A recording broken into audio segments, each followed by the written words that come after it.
I call to order the Town Council regular session.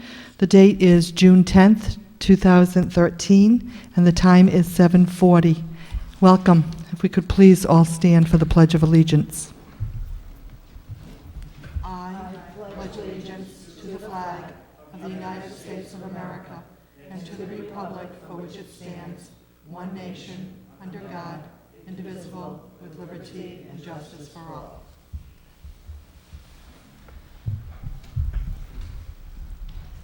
Thank you. Could we have the roll call, please? Council President Whaley. Present. Council Vice President McAtee. Here. Councilwoman Healy. Here. Councilman O'Neill. Here. 4 members present. Councilman Donnelly is absent. Thank you, Dale. We have the approval of the minutes of previous meetings. We have the work session of May 28th, 2013. I move approval of those minutes. Second. Motion and second. All in favor? Aye. Motion carries. We also have the regular session of May 28th, 2013. I move approval of those minutes. Second. Motion and a second. All in favor? Aye. Motion carries. Would any counselor like anything removed from the consent agenda? I move approval of the consent agenda.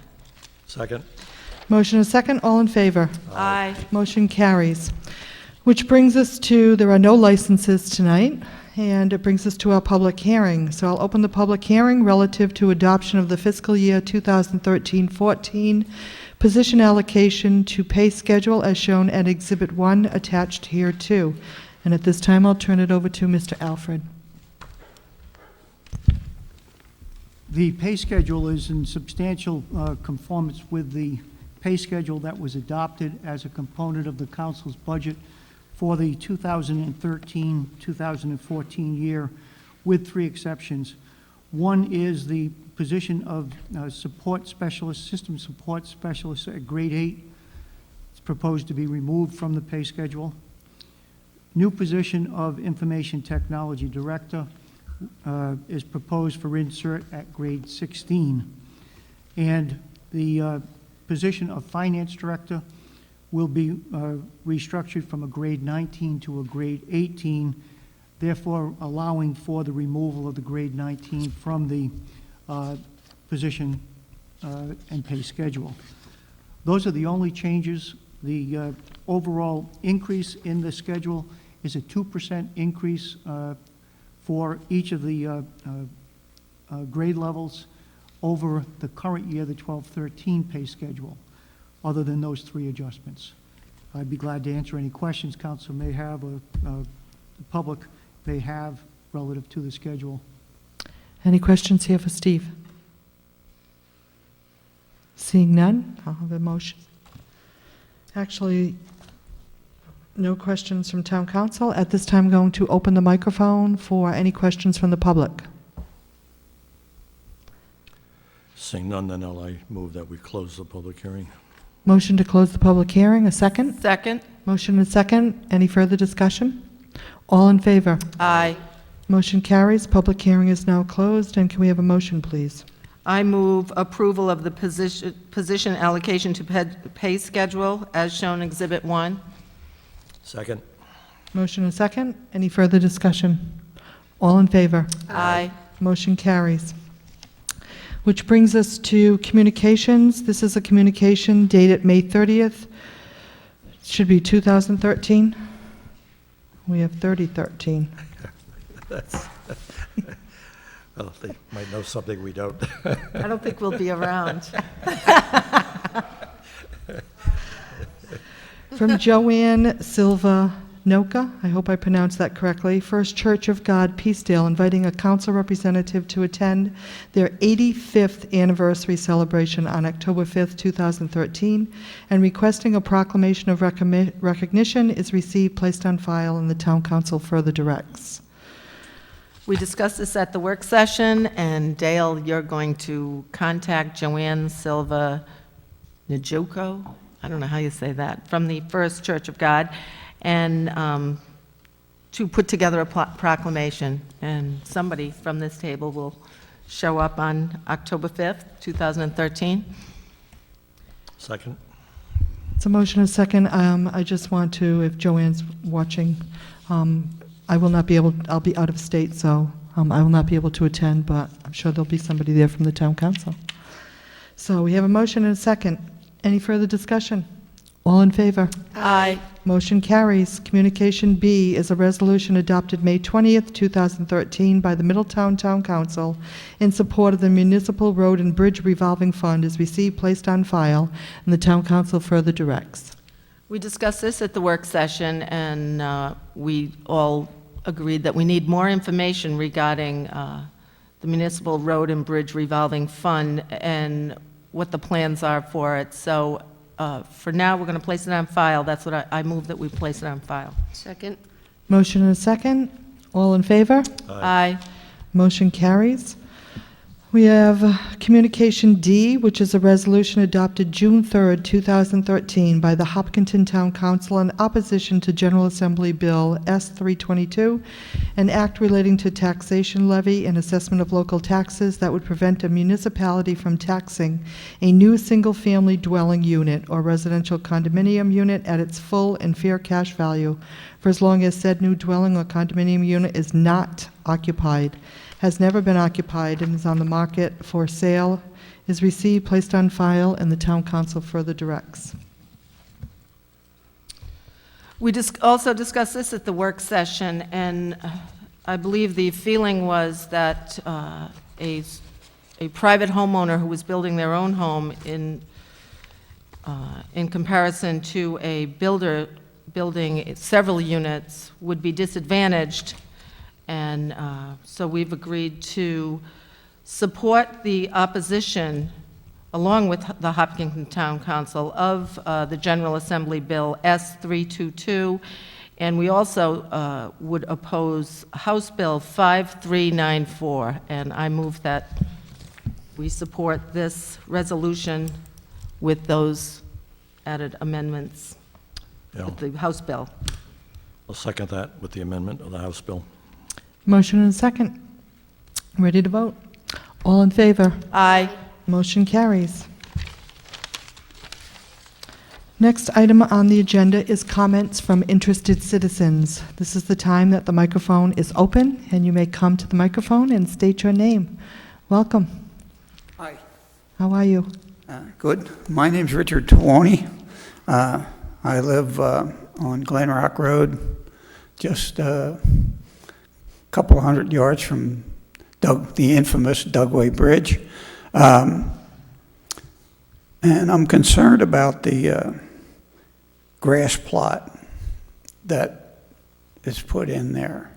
Right now, the grass is about 2 feet high, and where there isn't grass, there are black tire marks and mud, black mud and tire marks. It's very unsightly. People are using it as a parking lot to put a canoe into the Queens River. And in fact, I sent some photos to, I hope you all got them. We did get it. And you see what it looked like. And my question is, since it's so unsightly, what are the plans for this place? And when would they be executed? I'm going to let Steve respond, because in talking to Carol today, we have a mower over there stuck in the mud. Is that? Is this, Steve, if you want to address it? First, let me agree with the gentleman. I visited the site on Saturday morning, and I agree that the condition is unsightly at this point. In fact, after I saw the pictures that you had sent, asked Public Works to be able to get out there, and what we found is that we couldn't get on there because of the wet condition. Every time we put the vehicle on, it was going to sink. So it's going to be some handwork. There hasn't been any long-term plans that have been developed. We are in an area where there's going to be conflict, because there are several property owners in that area that do not want parking for people to be able to use the resource of the river. And we have people that want to use the resource of the river for the parking. The question is, what condition could the property be put in to provide or accommodate the parking that was there? It's certainly not an area that's going to be maintained as a park. But we will take a look at it, and this will be reviewed with the Town Traffic Commission on whether or not there should be no parking place there. I can't give you an answer tonight, other than to agree with you that the existing site conditions have to be improved. Okay, well, let's see. I drive a hybrid, and I think maybe a hybrid is the answer here. I think maybe there can be a paved spot to accommodate a couple of automobiles, a paved spot to accommodate a couple of automobiles, and then the rest can be devoted to grass, maybe a picnic table, which would be nice. So why not compromise in that manner, or at least consider it? Certainly, we can consider that. All right. Well, and the question is, when is something going to be done? Well, it's not going to be done tomorrow with the rain. No, I didn't think so. But it hasn't been done. It seems to me that it gets done every other day. It gets done yesterday and it gets done tomorrow, but never gets done today. Let me comment by saying that the town has 3 mowing mowers, tractor mowers. Those are busy from the beginning of the grow season till the end. In fact, as of last week, we've directed overtime to be spent with those 3 mowers to try to catch up, because it's not just that spot, it's any of the roads that have got forested areas that abut them. So, in fact, I've had 2 calls today on different areas that we've got the same situation. So we're trying to accommodate it without adding personnel to the budget as well. Yeah. Well, see, I moved into West Kingston probably 35 years ago. I don't know. At that time, there was an old West Kingston resident, and I got to be friendly with him. And he told me that taxes move west of Ministerial Road, but services don't. and Wow. Possibly we should take Glen Rock Road off of the road resurfacing Dugway. project for this summer then. cede it to Exeter. We would hate to lose you. Well, thank you very much. But we I did hope something find- gets done soon. Mr. Tuoni, we did find the money to put Dugway Bridge back. What's that? We did find the money to put Dugway Bridge back together again. Yeah, well, So some money does go your way. thank you. Thank you. Thank you. Steve, how big is that piece? So the town owns that entire piece from the road to the river, just past the bridge there? Yes, the area, Jim, is the area where there used to be 2 roads that would come in. Right. We took one of those segments out for safety purposes, and then that was revegetated. The problem is, after the vegetation was put in, there's no plan, as Richard indicated, to address how do you take care of that area after. So we are going to have to look at it. Hopefully, we can come up with a peaceful compromise where we can allow people to be able to use canoes that aren't going to upset neighbors. We also hope that we can have people that use canoes that pick up after themselves when they go to leave. And possibly we can get Mr. Tuoni to cut the grass on our behalf. I'll take you on for that. Thank you. Thank you very much. So Steve, is it all mud right now? Is that what it is? Yeah, it's wet. It's All really mud. wet. It's wet. Thank you. Steve, Carol had a question. I'm Is sorry. it all mud right now? Is that what's wrong with it? It's all muddy and, Yes, That's how they- Same conditions we have on Robinson Street at Yeah. this point.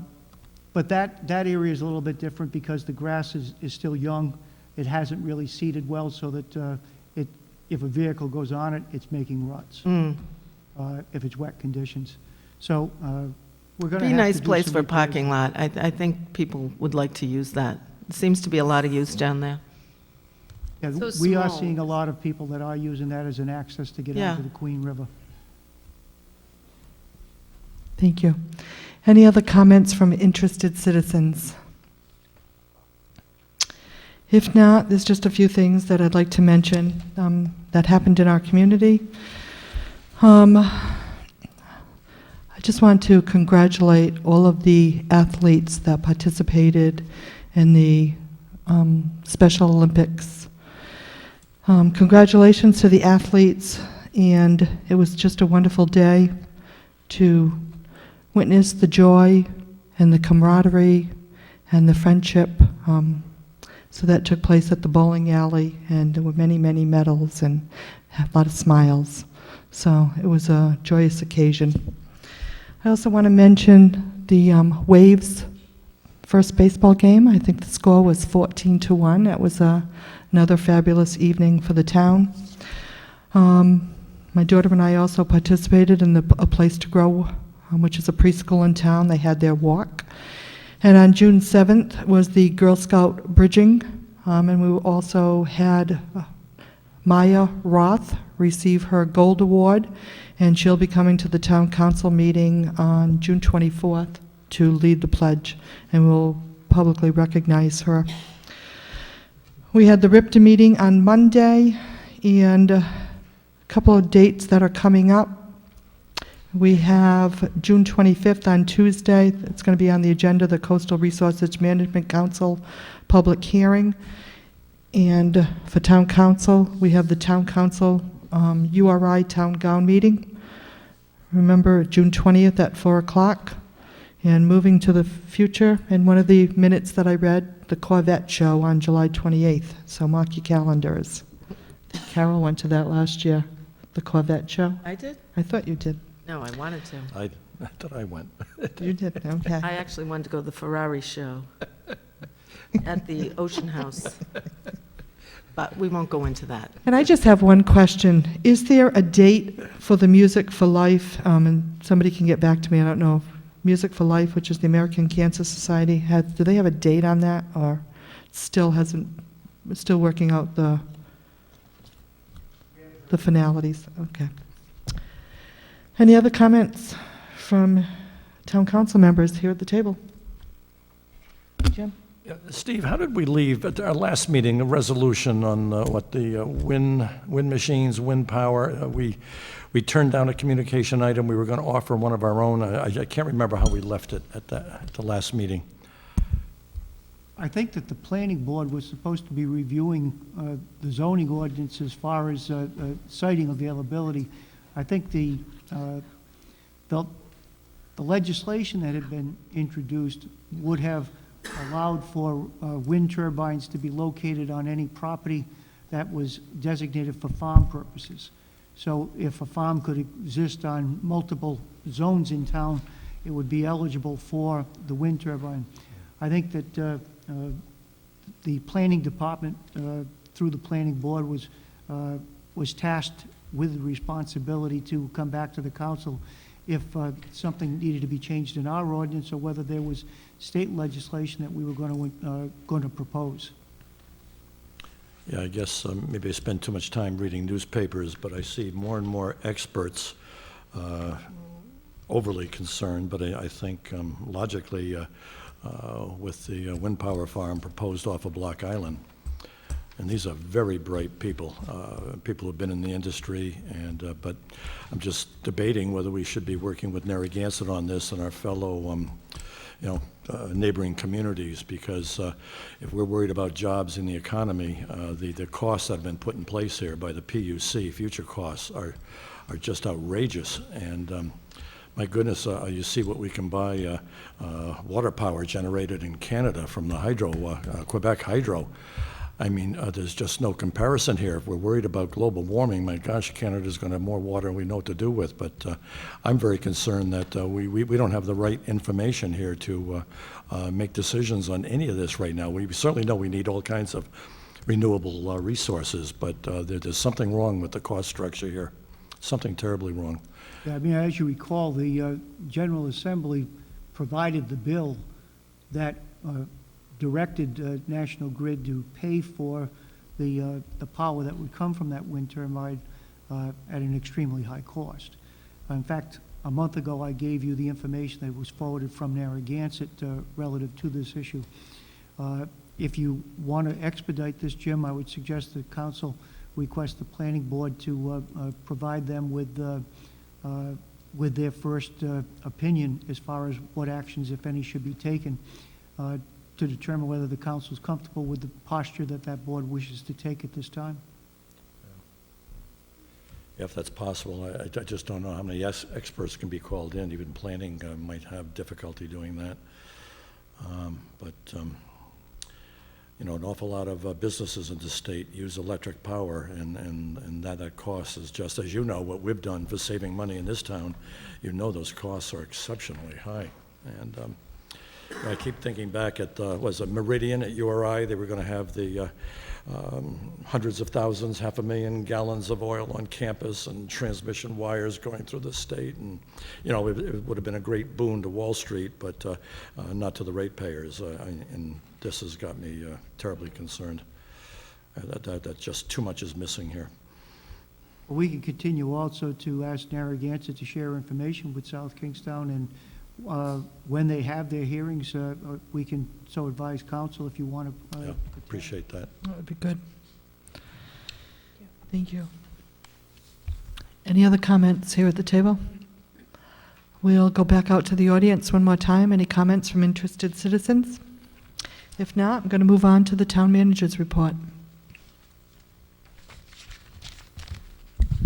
I've issued 2 reports since the last meeting. If there's any questions, I'd be glad to answer them. If not, I'll yield to the solicitor, who finally has a report.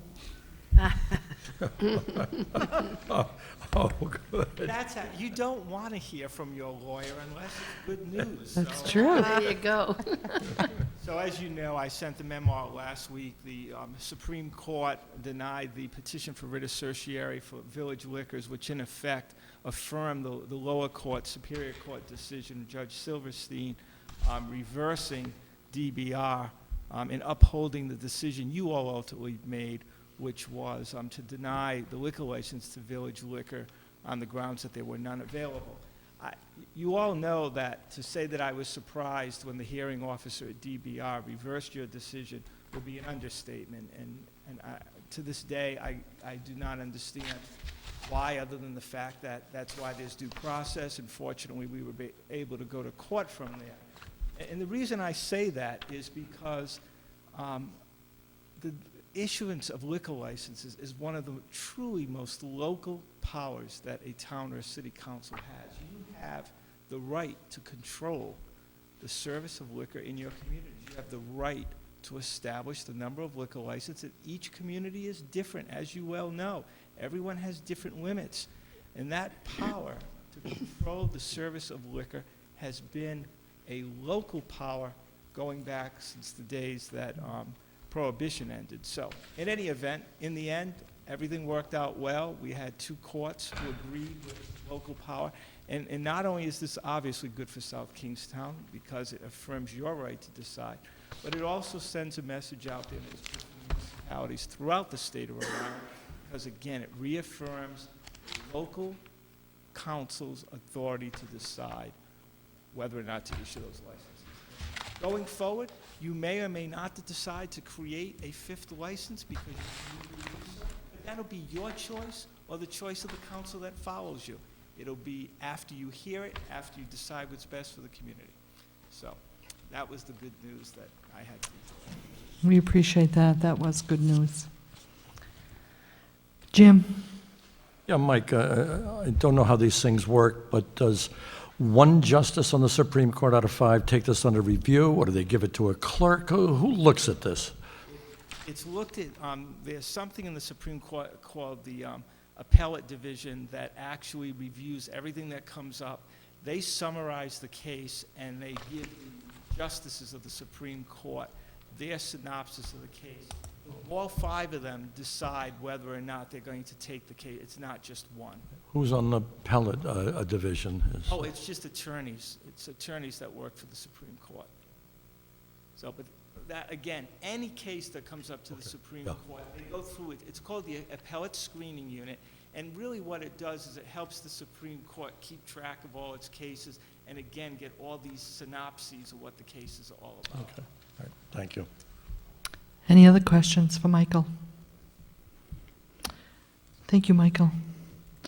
And it next brings us to appointments, and we have 3 or 4.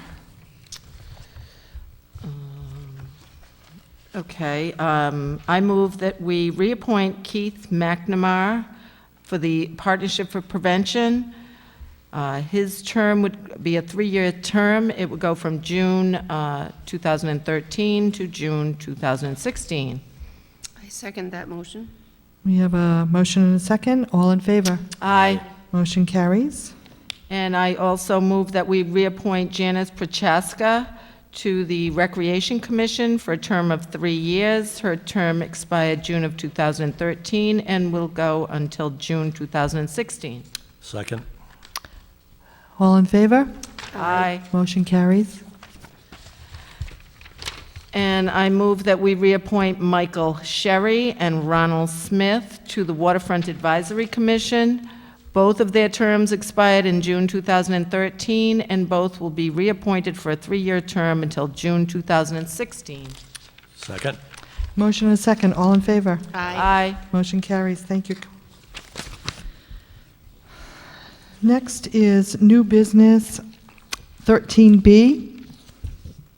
This is a resolution authorizing an award of bid to East Winds Dry Cleaners Incorporated, 4619 Post Road, East Greenwich, Rhode Island, for dry cleaning and laundry services at the unit prices bid for the period July 1st, 2013 through June 30th, 2014, and is further described in a memorandum from the police chief to the town manager dated May 30th, 2013, and entitled Bid Recommendation, Dry Cleaning and Laundry Supplies.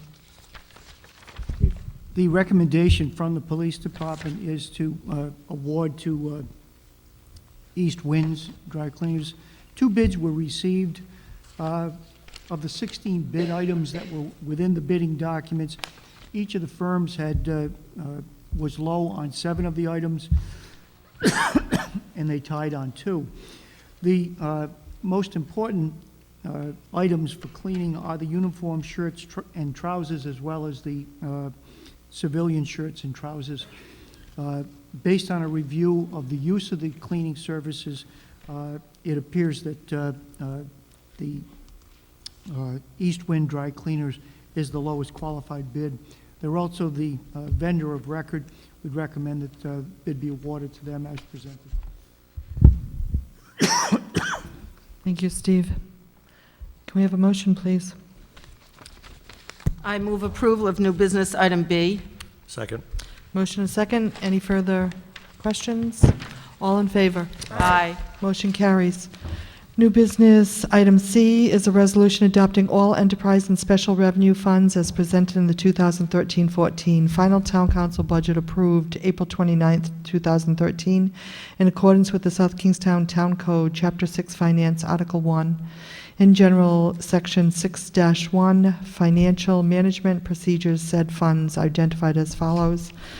And they're listed, and then the finance director will be responsible for the proper budget administration of all enterprise and special revenue funds. Financial statements of said funds shall be prepared in accordance with generally accepted accounting principles. The town's financial management procedures ordinance requires on an annual basis for the council to recognize the 6 funds in addition to the general fund, 3 of which are enterprise funds, 1 for water, 1 for wastewater, and the 3rd for solid waste, and there's 3 special revenue funds. Those are for the senior programs, Peacedale officers, and the Guild. Those are brought through the budget process with full public hearing and adoption by the council. The ordinance requires the council to recognize those and direct finance director to use those budgets for administration for the following fiscal year in accordance with the budget as adopted. That's what this ordinance resolution does this evening. Thank you, Steve. Do we have a motion? I move approval of new business item C. Second? Motion and second. Ready to vote? All in favor? Aye. Motion carries. New business item D is a resolution adopting the chart of accounts and stated appropriations for the 2013-14 fiscal year relative to the administration of the municipal budget program and the major program functions and funding levels in accordance with the South Kingstown Town Code, Chapter 6, Finance, Article 1, in general, Section 6-1, Financial Management and Procedures, as shown on Exhibit 2 attached here too.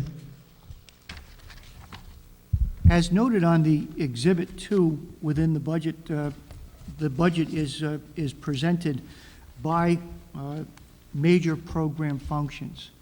Based on the Financial Management and Procedures Ordinance, the Town Council is requested on an annual basis to define the major program functions within the general fund.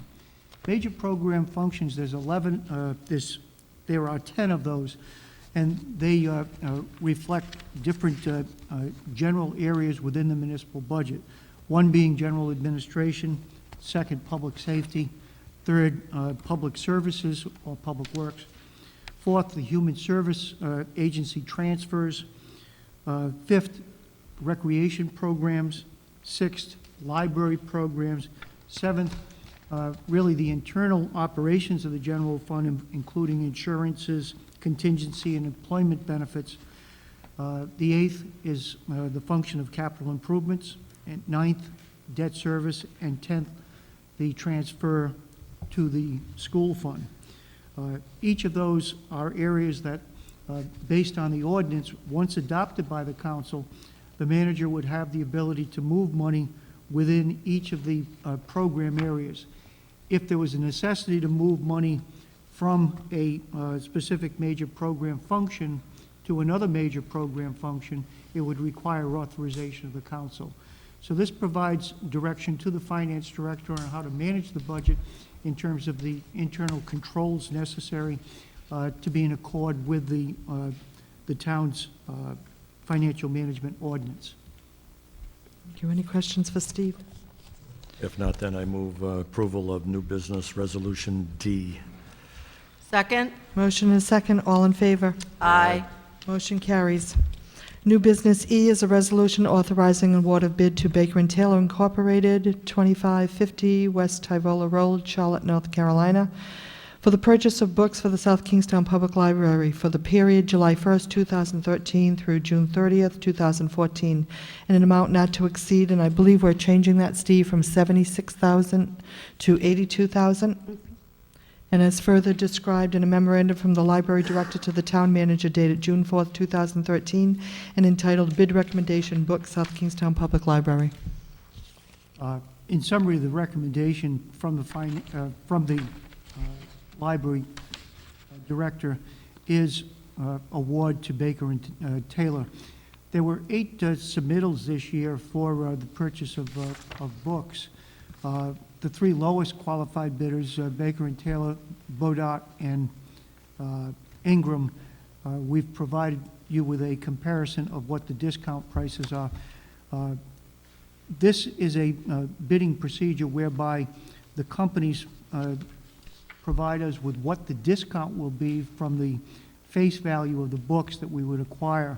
So as you can see, Baker & Taylor's recommendation for award would include a 45.4% price discount on paperback trade editions and mass market books. We spend about $76,000. We've asked to increase that to $82,000. This is also broken up between the 3 libraries, so each of the 3 libraries has its own buying power and also has the ability to determine how much will be on fiction, nonfiction, as well as periodicals. We have been satisfied with services through Baker & Taylor and would recommend the council continue to allow us to purchase from that firm and in accord have presented the resolution as presented on the agenda tonight. Thank you. I move approval of new business item E. Second. Motion and second. Any further discussion, questions? All in favor? Aye. Motion carries. New business item F is a resolution authorizing an award of bid to Express Press, 1860 East Street, Lewis Street, Springfield, Missouri, for recreation program T-shirts in accordance with all bid specifications, an amount not to exceed $10,500, including a $1,400 contingency, as further described in a memorandum from the Director of Leisure Services to the Town Manager dated June 4th, 2013, and entitled Recommendation for Bid Award Recreation T-shirts. As noted in Terry's review and recommendation, 4 bids were submitted. None were from within the state of Rhode Island. These bids hailed from Missouri, New York, Texas, and Massachusetts. The lowest qualified bid is from Springfield, Missouri, with Express Press. As you can see from the price, the overall low bidder offers ranges from $2.78 a shirt all the way up to $7.28. We expect to spend roughly around $10,000 on shirts with all of our rec programs, whether they be at the beach or or any of our summer programs or the basketball program, which is throughout the year. This would give us the authority to be able to purchase from this one vendor at the stated prices. Recommend the council award as presented. Thank you. Carol? Don't you think that's odd that nobody local bid on this? Is this the usual? I think that what's happening is that the companies that are bidding are mass producers, so they're probably buying the T-shirts in the tens of thousands that they would do the printing on. So I think that based on the size of their operations, what their unit cost is going to be much lower than somebody who's buying in the hundreds or the thousands. I think that's where the issue comes down. I also think that as we've grown into with internet services, once the bidding documents are advertised, they're advertised worldwide in terms of availability. So what you're going to see is these companies in years past may not have even known that we were buying shirts, now have the opportunity to be able to have clipping services that they have search engines that just work for these companies to be able to find these types of bids. So that's why I think you're going to see it. We do go out and check with other users of this system to make sure that the shirts are of proper quality. And this firm did receive recommendations from other municipalities that have purchased through them. So there was no reason for us to disqualify them from bid consideration. Jim? Yeah, Steve, what's the mix between cotton and other, what's the mix on these shirts, and where the shirts come from that they finally Express prints up? I pride myself on knowing a lot about what's on the bidding documents, but what the composition of the Terry's shirt here. Fruit of the loom. Generally, we utilize a very common brand, or the equivalent. Gildan is the brand of T-shirt, and it is 50/50 Cotton Polyester. and, poly, Polyester. cotton Poly, poly. okay. And we request samples of the shirts from the vendors so that we can see that they meet the specs. you know where the shirts come from, though? I mean, China, Philippines, I mean, where do You they know, get the shirts? I don't, Jim. I don't know where they're made. How, I mean, it's just amazing, as Steve and Carol have brought up here, it's just amazing that we don't have, maybe not winning bids locally, but not even in the range of being considered. They Yeah, didn't for the even- past 2 years, this is the 3rd year in a row that we've awarded outside of the New England region, and it's, I think, simply because of the volume that they do, they're able to, low bid. But they come with sleeves. They and do come necks with are open. sleeves. Yes, they do. Meg? I think you answered my question, actually. I was going to ask specifically, how many years have we gone outside of the realm of our local area to do this? And I agree that, we need to save some money, and if this is the least expensive resource that we have to do that, that's great. But I personally would like to see more local people get involved in the process, to be honest with you. We do utilize local, we have staff shirts that we purchase on a much lower volume that we utilize a local vendor for. But in this case, we have saved an awful I lot think of that's money in the important. past 3 years. It's a in this double-edged particular- sword, I think, to be Exactly. perfectly honest with you. And so I'm not opposed to it. I would like to see more local businesses be involved. But they didn't put in the bid, so shame on them. Right. Okay, do we have a motion? I move approval of new item, business item F. Second, Motion and second, all in favor? Aye. Aye. Motion carries. We have new business item G, which is a resolution authorizing award of bid for drainage, concrete curb, and retaining wall materials to the following bidders at the unit price bid, as further described in a memorandum from the Public Services Director to the Town Manager dated May 31st, 2013, and entitled Bid Recommendation, Drainage, Concrete, Curb, or Retaining Wall Materials. And it is as presented. The recommendation, again, is to go with the qualified lowest bidders. There are several different companies of different materials that we'll be buying. We ask the council to approve as presented on the agenda this evening. Thank you. I move approval of new business item G. Second? Motion and second, all in favor? Aye. Motion carries. New business item H is a resolution authorizing an award of bid for reinforced concrete pipe to the following bidder. The unit price is bid and is further described in a memorandum from the Public Services Director to the Town Manager dated May 31st, 2013, and entitled Bid Recommendation Reinforced Concrete Pipe, and again, as listed on the agenda. Here, we're fortunate where there's only one vendor that would be selling all of the reinforced concrete pipe that we will be purchasing during the 13-14 year. That would be Situate Concrete Pipe. Thank you. I move approval of new business item H. I second that. Motion and second, all in favor? Aye. Motion carries. New business I is a resolution endorsing the comments presented in a memorandum dated June 3rd, 2013, from the Planning Director to the Town Manager concerning pending CRMC regulations entitled Section 980, Experimental Coastal Erosion Control. This is a new section proposed for the Coastal Resources Management Council Salt Pond Region Special Area Management Plan. Further, to direct the town staff to present these comments as the official position of the community at the public hearing, which is scheduled for such consideration at 6:00 p.m. on Tuesday, June 25th, 2013, at the Department of Administration, Conference Room A, 2 Capitol Hill, Providence. Said comments are further described in a memorandum from the Director of Planning to the Town Manager dated June 4th, 2013, and entitled Proposed Coastal Resource Management Council Regulations Concerning Experimental Coastal Erosion Control.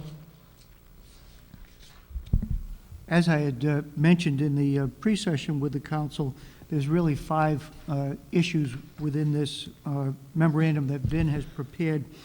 One dealing with the need to incorporate the town's 2 beach parcels into the experimental zone area. 2 is that to request that the regulations be amended to include a technical appendix that would provide property owners with explanations as to the types of soft or hard measures that could be incorporated into their property to be able to provide solutions that would be approved by the coastal staff and the coastal council, particularly looking at the how an integration of the existing improvements that have been made, some which are not legally in place, could be incorporated into some type of hybrid systems. 4th is that the technical review committee should be increased in scope. Right now, it's an 8-person committee that's been proposed for Coastal Council consideration, of which only 2, one from South Kingstown and one from Westerly, would be local residents, or we would like to see local residents. There would only be 2 town officials, one from each community. We'd like to see that broadened out to a 10-person technical review committee, and hopefully have a resident at large that could provide a perspective from somebody who has lived in the beach area for many years. Also, the 5th concern is that the current proposed regulations require, in advance of an application being submitted, that the property owner must remove any and all illegal or unauthorized improvements that have been made by each of the property owners. This doesn't seem to make a lot of sense if they're really trying to work with those property owners. If there's an enforcement action that's necessary, Coastal has the ability to take actions within their own regulations. They don't need to incorporate those into the experimental zone regulations. What we'd like to do is to put a letter together that summarizes those 5 issues and provides a little more detail, and have that prepared so that it can be presented at the meeting on June 25th. That'll be in Providence. Both the planning director and myself plan to attend, and I believe the council will be at that meeting. It's interesting that the development of the experimental coastal erosion control zone was at the request of the Coastal Council in response to the fact that the town of South Kingstown was frustrated that there seemed to be no solutions to being able to prevent continued erosion, both for the public property or the road and the private properties for those eight private property owners. And the request was to put an experimental zone into place to allow those property owners to, by experiment, determine what things would work to be able to protect their investments, as well as to provide the town with the opportunity to see how it can protect the road and public safety in that area. We don't feel that the regulations as currently drafted really meet what the interests were of the Coastal Council that evening. And hopefully, after this hearing, we'll see amendments to the regulations. I think it's also important to note that we have met with the Coastal staff, and we have attended the public informational session conducted by the staff and brought each of these points up, which really have not been addressed in any fashion subsequent to the draft regulations being put forward. So I think that we need to put a municipal position together. It certainly would be advantageous to us to have that supported by the town council, and to have the council president of that meeting to bring forward the concerns of the community. Thank you. Questions here for Steve? If we could, Jim? Yes, Steve, can all this continue to move forward, even if the General Assembly and Governor change the makeup of the CRMC Council? Oh, absolutely. The governor and the General Assembly working together could make changes as far as how Coastal was managed. But I'm not sure that there's any legislation that's out there right now that would do that. Thanks. Carol? Steve, I know that we requested that the town beach be included in this experimental coastal erosion zone, or whatever they're calling, but that didn't happen, right? I'm looking at the map, and it's That's correct. There's clearly 11 didn't happen. There are 11 parcels on Matunic Headland which has been identified. We had asked that the town beach, which consists of 2 parcels, also be extended so that the zone that they would be providing their experimental regulations availability would extend past the town beach. It would be to the western edge of the town beach. The coastal staff stopped the zone that would be under the regulations at the condominium trailer park, Right near the Vanilla Bean, right? Yeah. right behind the Vanilla Bean. So, I mean, why didn't they include it? Because it's just a long beach after that, and they'd have to keep going, or? I think I mean, that it the just real seems like reason it should was, have been. is that the focus of the town's applications last year went from Mary Carpenter's property, which adjoined the trailer park. And I think that the staff interpreted the direction of the Coastal Council to be limited to the area that was under discussion. I can think of no other reason why the town's beach wouldn't be there. We would have the financial resources, and we also have the land mass to be able to deal with implementation of experimental measures. That probably the other 8 owners have much more limited opportunity to deal with. So we think it should be incorporated. Right.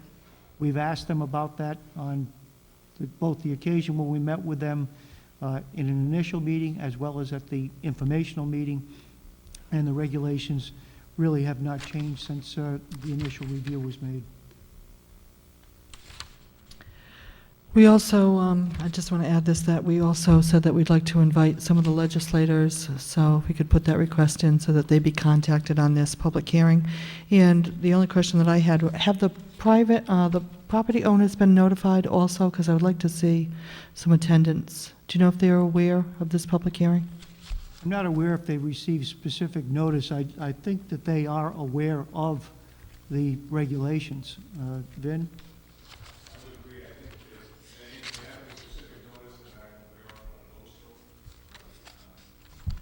Following it closely, as I understand it, people that own properties in the affected area. Is there a way that the town could also, like, notify the 8 property owners so that they may attend, or we don't?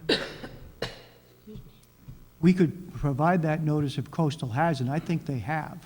Okay. All right, Jim? Can I, oh, I'm sorry, Jim, and then Carol? I don't know why they wouldn't include the town beach. Misquamicut, it's wide open, and you've got, almost a 4-mile stretch there?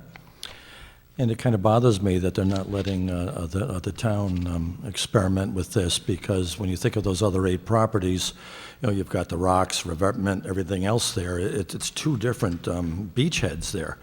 One sand and open that the town beach has, and versus the 8 owners. And yet Misquamicut's getting the opportunity to protect their beaches with this experimental, if it's approved. I can't disagree with you, Jim. We've been asking that question now since we first met with the Coastal staff. Carol? what do you think about the, this bit about the preliminary determination with no filing fee prior to the actual application? Do you think that will help people, or is this just another bureaucratic performance that everybody has to jump through another hoop now? I can't speculate on what they're trying to do there. I think that, I think the regulations make it very difficult for a property owner to invest the money necessary to submit the application. I think the regulations, by requiring any of the hard measures that have been placed on those properties to be removed in advance, makes it extremely unlikely that we're going to see really any meaningful participation in the zone. I think what you're going to end up with is the zone's going to be put into place, and we're not going to see any applications that are going to come forward, particularly if the town beach is not allowed. So it looks like that the experimental erosion control systems can be used, they've designated Misquamicut and Matunic, and then in the next breath, they say the installation of new revetments, bulkheads, seawalls, groins, breakwaters, or jetties is prohibited. So that's all hard structures, isn't it? Is there Those are anything they didn't cover here? Well, those are the, most of the hard measures. A lot of it's going to depend on what they interpret as being a hard versus soft measure. Whether or not curtains, sand curtains or mattresses are going to be considered as a hybrid system, which may be allowed even though it's going to have stone or it's going to have some type of physical structure to hold the sand in. But since there is no Yeah. technical appendices here, we really can't determine what it is that they're anticipating that they would be able to review and approve. Didn't we When- get to a point with them where they were saying if you wanted to put in a wooden bulkhead, that could be approved? I mean, it seems like we had so many meetings, but now they're prohibited again. I just thought that that was an option. Well, I think that the wooden bulkheads, a lot of it depended on whether or not that it was going to be tied into the headland or not. If it was going to be a freestanding structure, it really wasn't a viable option. Well, it's very frustrating for all of us, and you, I'm sure, and Vin, and all the property owners, that we keep going over this and they ask for our input, we give it, and we're back at practically square one again. I mean, I don't see a lot of change here. So before we make the motion, I just want to formally state, hopefully we will get our legislators and some of the 11, property owners down there, as well as full town councils going, and Steve and Vin. So the public hearing, Coastal Resources Management Council, again, Conference Room A at the Administration Building at 2 Capitol Hill in Providence, 6 o'clock. Hopefully, we'll get a good attendance. Anyone who's interested should be there. This is your chance. I mean, we can't do it alone. So with that said, do we have a motion?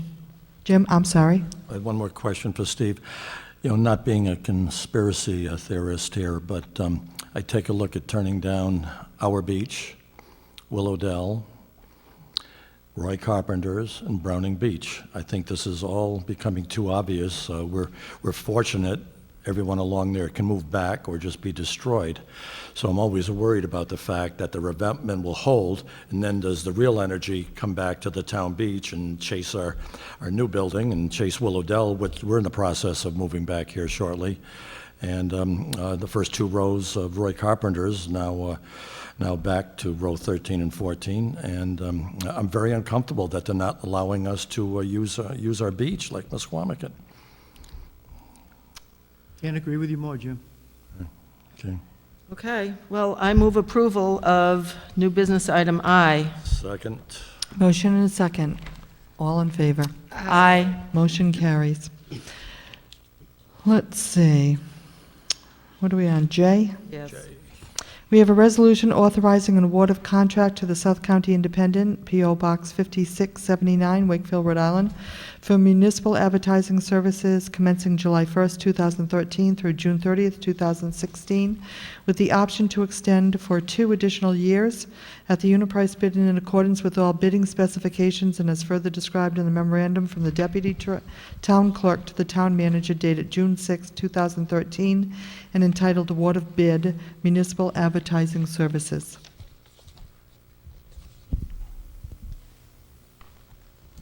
You've received a memorandum from the Deputy Town Clerk that identifies that both local newspapers submitted bids for advertising services.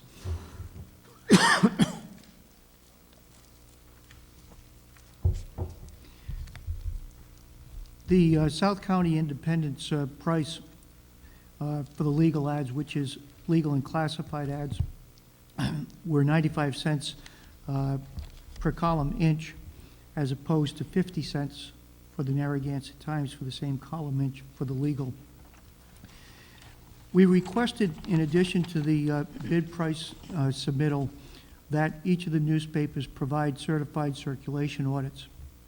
The independent certified audit for the past 12 months through June 30th, 2012 showed the total circulation for the Thursday paper at 5,216 papers being issued. Of that amount, 3,111, or 60% of the circulation, was associated with South Kingstown zip codes. Narragansett Times certified audit for the 12-month period, also ending in June of 2012, showed certified circulation for Friday's paper at 3,523. And of that amount, 1,738, or 49% of the total circulation, was associated with South Kingstown zip codes. The South County Independent is issuing, or has in circulation, almost 1,700 more papers than the Narragansett Times. What Susan did next was to look at the price per column inch based on a per paper, per copy basis per paper. And essentially the prices come out to a .0003 cents for the Narragansett Times and the same 0.003 cents for the South County Independent when we look at the number of papers that are individually available within the South Kingstown community based on the circulation being at 1738 with the Times, and the 3111 with the Independent. We also looked at the manner in which advertising materials for display ads are sent to the newspaper. And one of the concerns that we had was that the Narragansett Times is not capable of taking ads in as many of the different formats as the Independent, particularly a lack of ability to us to transfer Excel files for publication purposes, which means that we would have to submit the materials and it would have to be revised or restructured into the necessary electronic media that's used to buy that paper. Based on those reasons and those reasons alone, we've recommended to the council that they commit the bid to the South County Independent, even though the price per column inch is 95 cents versus the 50 cents. The 95 cents is also the existing price that we've been paying over the past year. Advertising services for the community through the general fund or through the special revenue funds amount to about $6,000 that we would spend at most.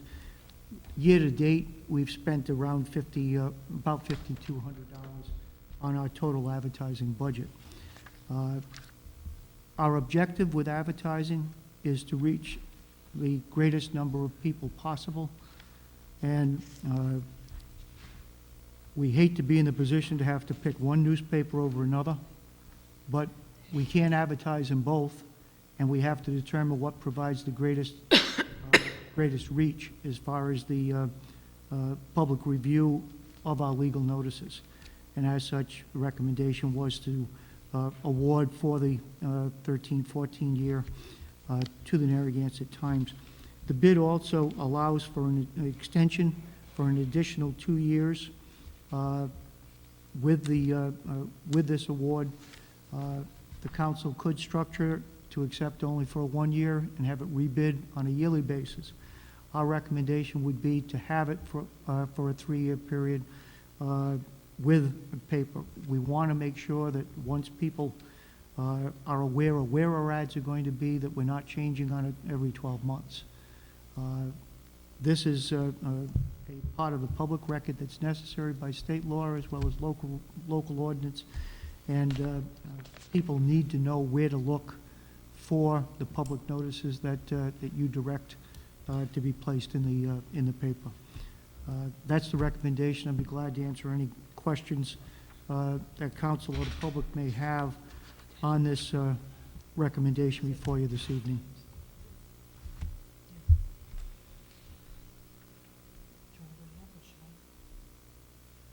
I think when you were talking, you stated Narragansett Times, but I think you meant South County Independent when you were speaking.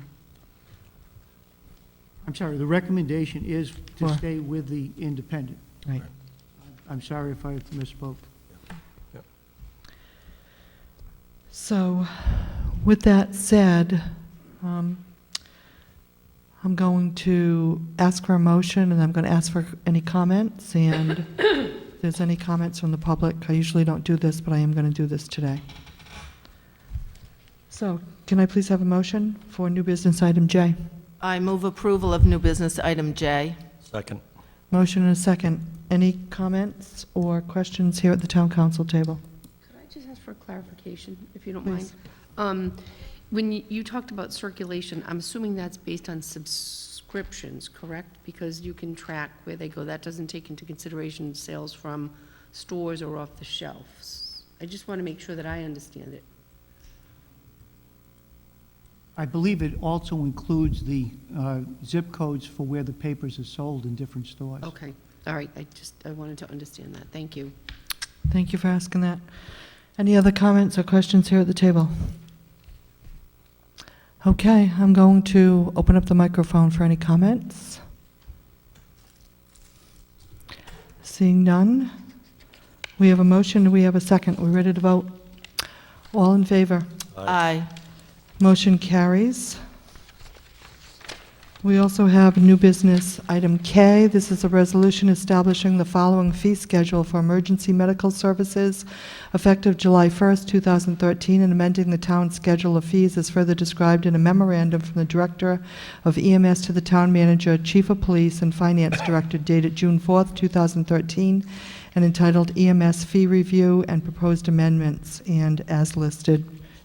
Steve? We do a periodic review of other communities and what the fee charges are for various ambulance services. We have just finished a survey of Narragansett, Bristol, North Kingstown, Cumberland, and Charlestown, which are relatively close in terms of size of program to South Kingstown. And what we've attempted to do is to come up with a fee schedule which would look, or targeted be more to the middle range of most of those fees. I'd also indicate that any of these fees are going to be at a major discounted value when it comes to Medicare or Medicaid reimbursements. The other thing that's important is that right now we spend about $1 million a year on direct costs without fringe benefits associated with that program. Overall cost is around $1.5 million to be able to provide 24/7 services.